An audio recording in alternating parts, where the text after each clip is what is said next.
Председателот на Собранието Трајко Велјановски останува на својот став во однос на можноста за повторно свикување на Собранието на Република Македонија.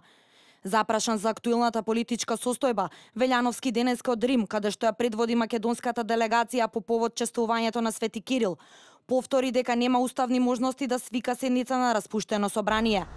И покрај барањата на дел од политичките партии, веднаш да го свика парламентарниот состав и да ја повлече одлуката за одржување избори на 5 јуни, Велјановски е дециден.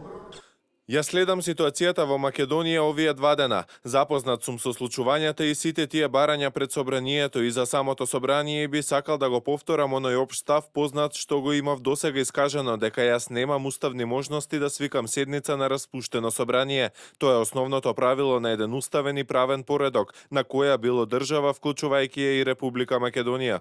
Инаку председателот на Собранието Трајко Велјановски денеска во Ватикан беше на аудиенција кај папата Франциско. Средбата со папата е во рамки на одбележувањето на традиционалната манифестација Македонија во чест на Свети Кирил. На средбата Велјановски му подари на папата Франциско резба со мотиви од флората и фауната од Македонија, како и круна митра со охридски бисери рачно изработена во манастирот Рајчица.